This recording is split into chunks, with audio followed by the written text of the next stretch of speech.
इकडून घेऊ शकतो. धन्यवाद सर.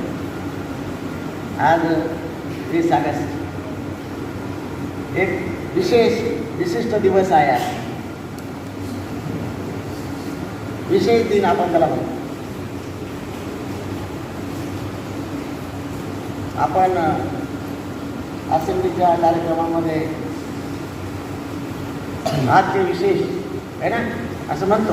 आपण काहीतरी माहिती वाचून दाखवतो. कधी कधी काही विद्यार्थी एखादी कविता वाचून दाखवतात, काही विद्यार्थी एखादी माहिती सांगून देतात. विशेष दिन आणि आपल्या भारत देशामध्ये आणि त्यातल्या महाराष्ट्रामध्ये असा एकही दिवस नाही की तो विशेष दिन नाही.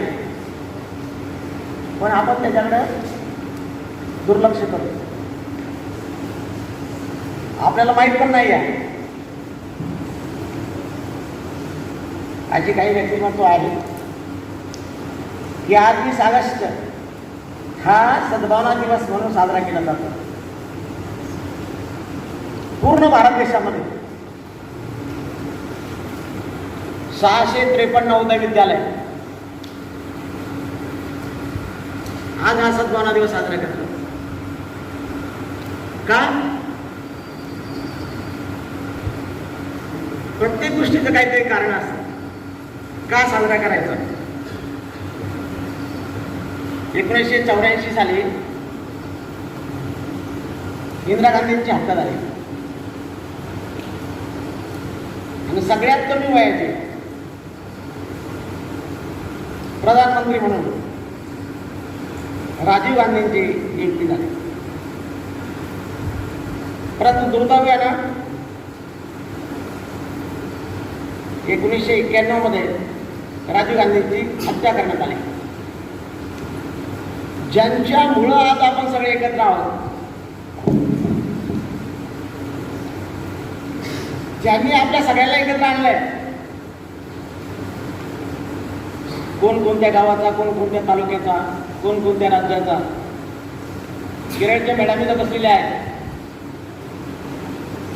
उत्तर प्रदेशमधले शिक्षक यायचे बसलेले आहेत, मराठातल्या कानाकोपऱ्यातून लोक आलेले आहेत. हे राजीव गांधींचे कर्तव्य आहे, कर्तृत्व आहे. राजीव गांधींनी एक विशाल काम केली होती. एक आपला ठसा उमटवला. कर्तृत्ववान प्रधानमंत्री म्हणून राजीव गांधींची ओळख आहे. 6वे प्रधानमंत्री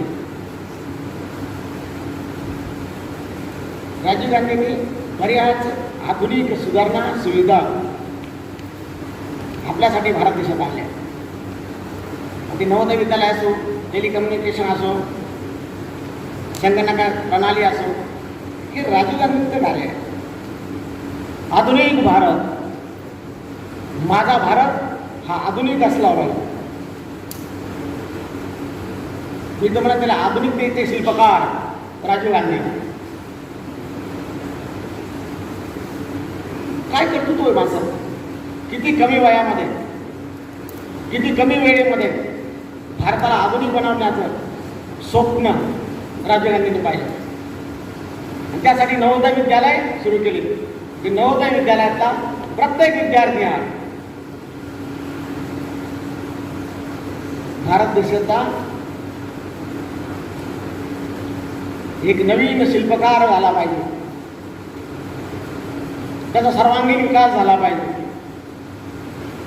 त्याचा आपण फायदा घेतला पाहिजे. व्यासपीठावरील मान्यवर आदरणीय प्राचार्य मुस्के सर, शिक्षक वृंद आणि ते जमलेल्या विद्यार्थी मित्रांनो, आजचा दिवस सद्भावनेचा दिवस आहे. मग एकच दिवस सद्भावना ठेवायची का, हा एक प्रश्न आहे. एकच दिवस बालदिन साजरा करायचा का, एकच दिवस पर्यावरण दिन साजरा करायचा का, एकच दिवस झाड लावायचं, परत त्याच्याकडे बघायचंच नाही. आज किती कार्यक्रम होतात भारत देशात, किती प्रतियोगिता आयोजित केल्या गेल्यात, किती ठिकाणी वृक्षारोपण होत आहे सद्भावना दिवसाच्या निमित्तानं. पण तो एका दिवसापुरतं नाही, एका दिवस थांबून चालणार नाही. आपल्याला सद्भावना ही नेहमी ठेवली पाहिजे दुसऱ्याच्या प्रती. सद्भावना म्हणजे काय? चांगली भावना, चांगले विचार आपल्या मनामध्ये आले पाहिजे. आपल्याला शिव्या द्यायला कोणी शिकत नाहीये, पण आपल्याला शिव्या येतात.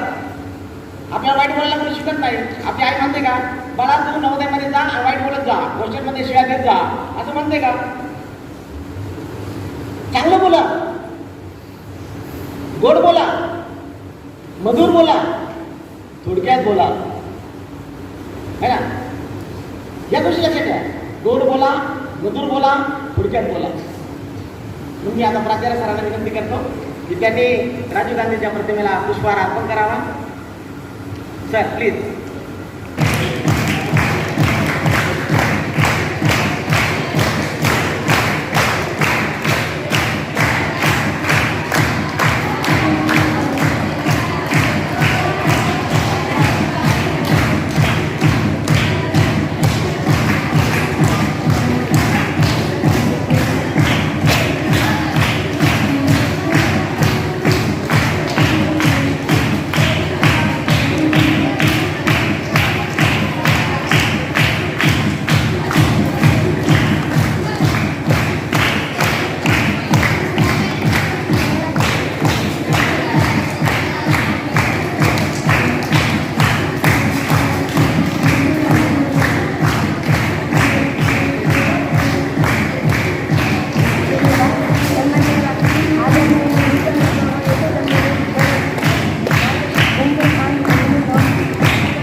शांती, प्रेम टिकून राहावं आणि वृद्धिंगत व्हावं यासाठी अनेक कार्यक्रम आयोजित केले जातात.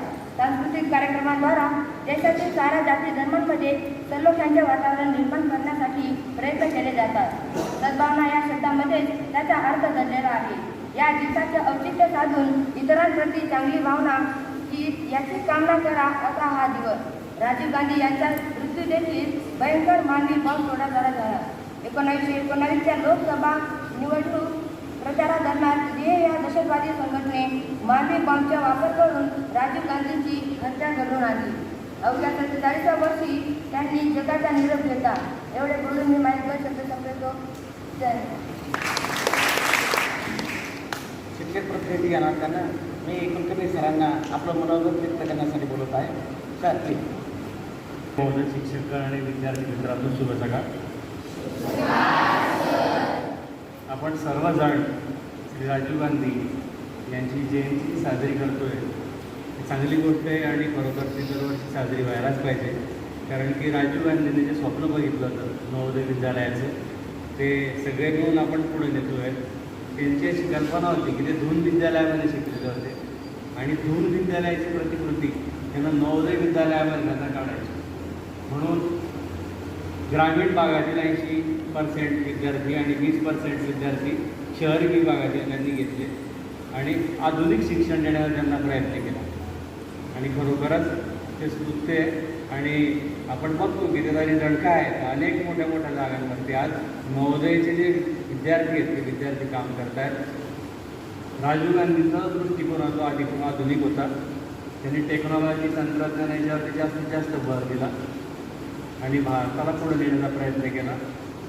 आणि सद्भावना का बरं आपण बनवतो आहे, दिवस का बरं साजरा केला जातो आहे, कारण की अनेक प्रांतातील लोक इथे येतात, शिक्षक म्हणून काम करतात. मायग्रेशनची पॉलिसी इथे राबवली जाते. त्यांच्यामध्ये एकात्मता, नॅशनल इंटिग्रिटी प्रेरित व्हावी म्हणून हा दिवस साजरा करण्यात येतो. आणि असं पण आपण नवोदयाला एक कुटुंबच म्हणतो, त्याच्यामुळे सद्भावनाही आहेच. तर आपण राजीव गांधींनी जे बघितलं जे स्वप्न आहे ते पूर्ण करण्याचा जास्तीत जास्त प्रयत्न केला पाहिजे असं मला वाटतं. राजीव गांधी जर आज हयात असते तर आपलं मेडिकल कॉलेज असतं, नवोदय विद्यालयाचं, आपलं इंजिनिअरिंग कॉलेज असतं. पण दुर्दैवानं ते आज अस्तित्वात नसल्यामुळे त्यांचं हे स्वप्न साकार झालेलं नाही. तर तरी ते स्वप्न जरी साकार झालेलं नसलं तरीसुद्धा आपले विद्यार्थी जास्तीत जास्त मेडिकल आणि इंजिनिअरिंग आणि प्रत्येक क्षेत्रामध्ये चमकतील. आणि राजीव गांधीजीने जे स्वप्न बघितलं ते पूर्ण करण्याचा प्रयत्न करतील एवढं बोलून मी माझे 2 शब्द संपवतो. थँक्यू. विद्यार्थी मित्रांनो, कुलकर्णी सरांनी उल्लेख केला बघा की किती विद्यार्थी या ठिकाणी शिकत आहेत, किती किती ठिकाणची लोक या ठिकाणी येत आहेत. राजीव गांधींचं हे स्वप्न होतं की नवोदयमधला विद्यार्थी हा प्रशासकीय सेवेमध्ये हातभार लावणारा, देशाला पुढं नेणारा एक चांगला प्रकारचा प्रशासकीय अधिकारी बनावा, राजदूत बनावा, परदेशातही त्याने आपलं नाव, आपल्या देशाचं नाव पुढं न्यावं, हे त्यांचं स्वप्न होतं. राजीव गांधी गेल्यानंतर ती स्कीम 12वीपर्यंतच आपलं शिक्षण नवोदय विद्यालयात होतं आणि त्यानंतर विद्यार्थ्याला आपला LC घेऊन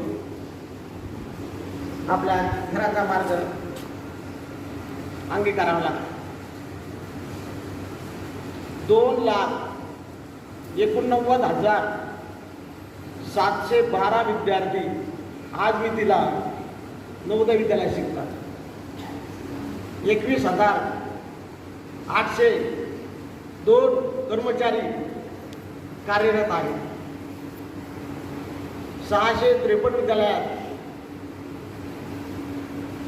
आज भारत देशामध्ये कार्य करत आहे. खूप मोठं कार्य राजीव गांधींच्या प्रेरणेनं, पुढाकारानं साकारलं गेलं. त्यांचं जे स्वप्न आहे ते स्वप्न आपण पूर्णत्वाला नेण्यासाठी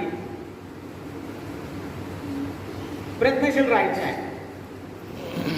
राजीव गांधींच्या या सद्भावना दिनानिमित्त मी आपल्या विद्यालयाचे इतिहास शिक्षक आदरणीय श्री राहुल डोंगरे सरांना मी मंचावर आमंत्रित करीत आहे. Honorable Principal Sir, most senior teachers, Karthik Sir, all my learned teachers and all my dear friends. Very good morning. सबसे पहले आप सभी को आज के संविधान दिवस के अवसर पर आपकी हार्दिक शुभकामनाएं. जैसे कि आपको मालूम है, मोहित जी बोला है और सर भी आपसे मार्गदर्शन किया है. राजीव गांधी हमारे भारत में एक महत्वपूर्ण प्रधानमंत्री के रूप में जाने जाते हैं. आज 20 अगस्त 1944 मुंबई को उनका जन्म हुआ है. आमतौर पर उनका एजुकेशन फॉरेन में हुआ है. यहाँ आने के बाद उनका परिवार के बारे में आपको जानकारी है. इंदिरा गांधी, पंडित जवाहरलाल नेहरू, इंदिरा गांधी और फिरोज गांधी. इंदिरा गांधी और फिरोज गांधी इनके वो धीरज जो है सुपुत्र है. उनके भाई का नाम संजय गांधी. जैसे कि आपको मालूम है, उनको राजनीति में आने का बहुत इंटरेस्ट या रुचि नहीं थी. लेकिन जैसा कि आपको मालूम है, वो एयरलाइन पायलट की नौकरी कर रहे थे. लेकिन 1980 के दौरान उनके भाई संजय गांधी का आपातकालीन निधन हो गया, जिसकी वजह से अपनी मम्मी को राजनीति में साथ देने के लिए, सहयोग देने के लिए उन्होंने राजनीति में 1981 में प्रवेश किया. जैसे कि आपको मालूम है, 1981 में अमेठी में, यूपी अमेठी में उन्होंने लोकसभा का पहला चुनाव जीता है. और जैसे काकड़ सर ने बताया है कि भारत के सबसे युवा प्रधानमंत्री के तौर पर वो नियुक्त हुए थे. उस वक्त उनकी उम्र 40 साल थी. आपको मालूम है कि हमारे भारत में आज हम डिजिटल इंडिया सेलिब्रेट करते हैं, लेकिन इसकी शुरुआत राजीव गांधी इन्होंने पंतप्रधान के तौर पर की थी. जैसे कि आपको मालूम है, राजीव गांधी इनका आज जन्मदिन सद्भावना दिवस के नाम से जाना जाता है। सद्भावना दिवस आज का उनका जन्मदिन है और सद्भावना दिवस माना जाता है। इसका अर्थ क्या है? सद्भावना यानी कि शांति, स्नेह और आपुलकी, प्रेम हम पूरे भारत में बनाए रखे। किस लिए? क्योंकि राजीव गांधी ने भारत यात्रा शुरुआत की थी। भारत यात्रा के जरिए संपूर्ण भारत को जोड़ने को उन्होंने शुरुआत की थी और प्रचार करते वक्त पूरे इंडिया में, जैसे कि आपको मालूम है कि हमारे भारत में सामाजिक, धार्मिक, आर्थिक, सांस्कृतिक हर एक क्षेत्र की विविधता है और इसमें धार्मिक तौर पर जो विविधता है उसमें एकता लाने का प्रयास लाने के लिए राजीव गांधी ने भारत यात्रा को शुरुआत की और आपको मालूम है कि वो पंतप्रधान थे उस वक्त एक घटना घटित हुई थी। ये सब आपको शायद मालूम है कि अमेरिका ने भारत को कंप्यूटर देने से इनकार किया था, जिसको प्रत्युत्तर के रूप में हम भी कुछ निर्माण कर सकते हैं।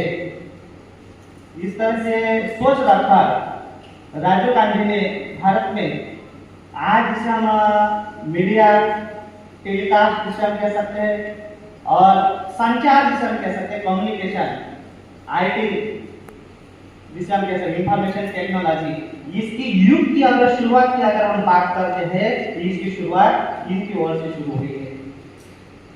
आपको मालूम है कि भारत में आज यानी कि 2020 यानी कि 2020 में न्यू एजुकेशन पॉलिसी की शुरुआत हुई है। जैसे कि आपको मालूम है कि अंग्रेज भारत में थे, अंग्रेज भारत में थे उस वक्त से भारत की शिक्षा में सुधार लाने का प्रयास किया गया है और इसका भी एक इतिहास है। जैसे कि आपको मालूम है कि 1882 में हंटर कमीशन का नियुक्त किया गया था। हंटर कमीशन यहाँ के प्राइमरी एजुकेशन की शिक्षा में शुरुआत करने के लिए उनका नियुक्ति किया गया था, लेकिन बाद में माध्यमिक स्तर के आधार पर उन्होंने कुछ सुधार या प्रस्ताव नहीं किया है। और आपको जैसा कि मालूम है कि 1882 में भारत में हंटर कमीशन आया था। उस दौरान महात्मा फुले ने उनको 18 मांगे क्या की थी, प्रस्तुत की थी और जो 18 मांगे प्रस्तुत की थी इसमें से महात्मा फुले ने 18 मांगों में एक मांग प्रस्तुत की थी कि प्राइमरी एजुकेशन कैसे किया जाए, फ्री करना चाहिए, निःशुल्क देना चाहिए। आजाद हुए हैं हम और आजादी के बाद 1848 में भारत में पहला विद्यापीठ शिक्षण आयोग स्थापन किया गया है और उनके अध्यक्ष डॉक्टर राधाकृष्णन थे। इन्होंने विद्यापीठ शिक्षण स्तर पर क्या किया है, सुधारना लाने के लिए प्रयास किया है। नेक्स्ट 4 इयर्स बाद 1952 में माध्यमिक शिक्षण आयोग की मूल्य आयोग की स्थापना की है, जिसके आधार पर आयोग की स्थापना की गई है। आपको मालूम है कि मूल्य आयोग ये उनके अध्यक्ष थे और उन्होंने माध्यमिक शिक्षण स्तर पर सुधार करने का प्रयास किया है। 1964 में इंदिरा गांधी जी जब पंतप्रधान थे तो भारत में सबसे पहले संपूर्ण शिक्षण प्रक्रिया शुरू करने की प्रयास की गई है और पंडित नीति आयोग जिसे हम कह सकते हैं 1968 में शुरू हुआ है। 1964 में डॉक्टर DS कोठारी शिक्षण आयोग स्थापित। ये हमारी एजुकेशन पॉलिसी है, ये हमें मालूम चाहिए क्योंकि ऑलरेडी 3 साल पहले हमारी न्यू एजुकेशन पॉलिसी शुरू हुई है, जिसके बीज हमें पहले शिक्षा नीति में दिखाई देते हैं। हम आए हैं 1968 में पहली शिक्षा नीति इंदिरा गांधी जी ने शुरू की है।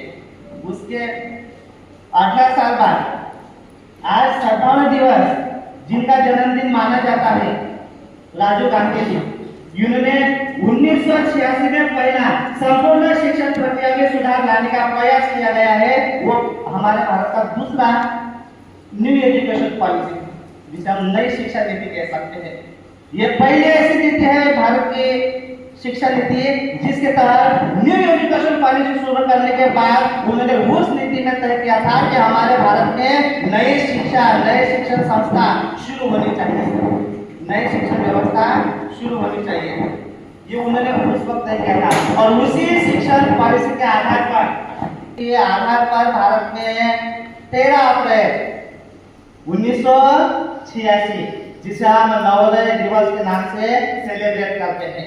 मतलब new education policy Rajiv Gandhi ने जो शुरुआत की थी उसके आधार पर संपूर्ण भारत में नवोदय विद्यालय की स्थापना की गई है। इसे न्यू पॉलिसी कहते हैं मेरी सोच से।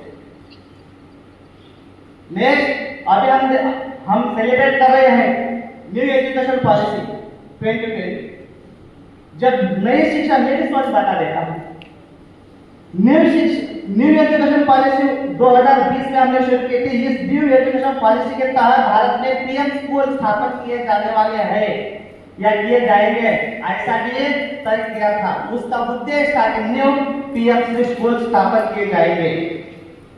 और जैसे कि आपको मालूम है कि लगभग, जैसे कि पार्लर सर ने कहा है कि भारत में 653 नहीं बल्कि 663 नवोदय विद्यालय आज कार्यरत हमें दिखाई देते हैं, जिसमें से जनरल की अगर हम बात करते हैं तो 638 नवोदय विद्यालय है।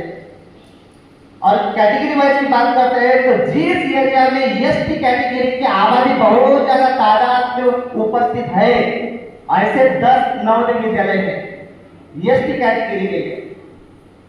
एससी कैटेगरी के जिस क्षेत्र में बहुत ज्यादा आबादी है, मेजोरिटी कह सकते हैं, उस एरिया में भी 10 नवोदय विद्यालय है।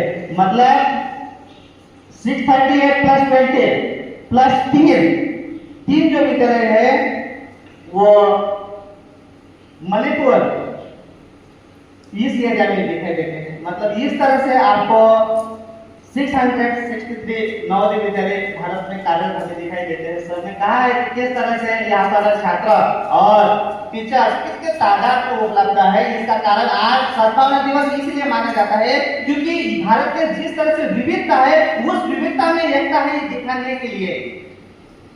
आज आपको मालूम है समाज में जब हम देखते हैं तो किस तरह से सामाजिक धार्मिक दंगल होती है। ये सोच भारत में रहने ही नहीं चाहिए।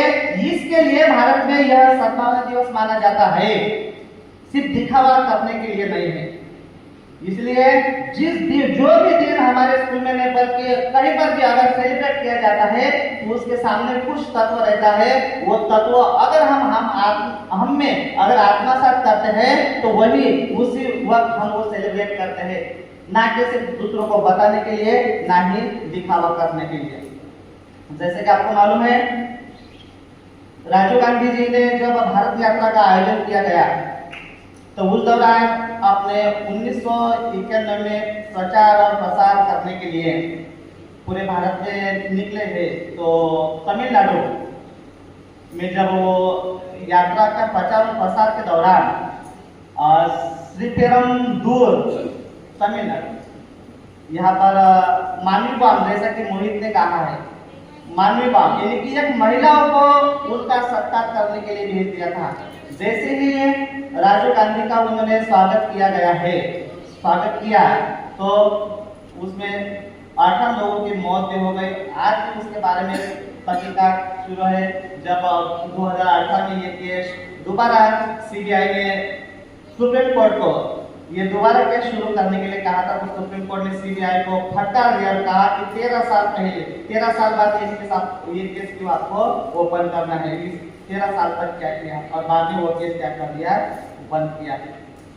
इस तरह से आज के सद्भावना दिवस के अवसर पर 21 मई 1991 में राजीव गांधी जी श्रीलंका में रहने वाले जो लिप्टे एक आतंकवादी संगठन थी और इस संगठन का प्रमुख प्रभाकरण था।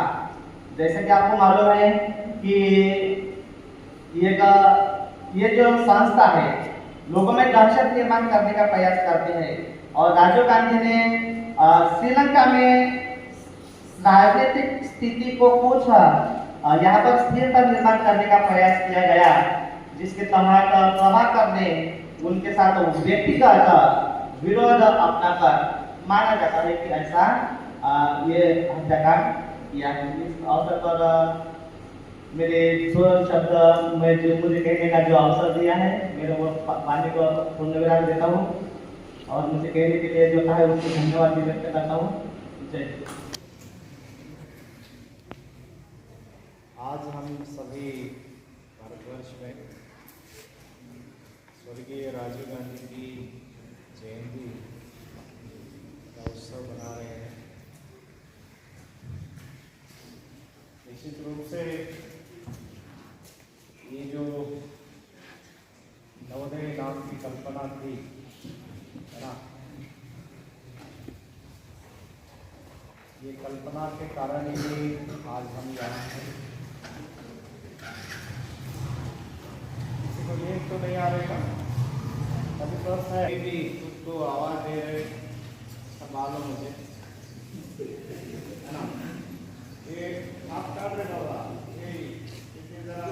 ये जो कल्पना थी कि माय डियर मुझे ऐसा समाज बनाना है जो सोचने वाला, है ना, वाइब्रेंट समाज हो।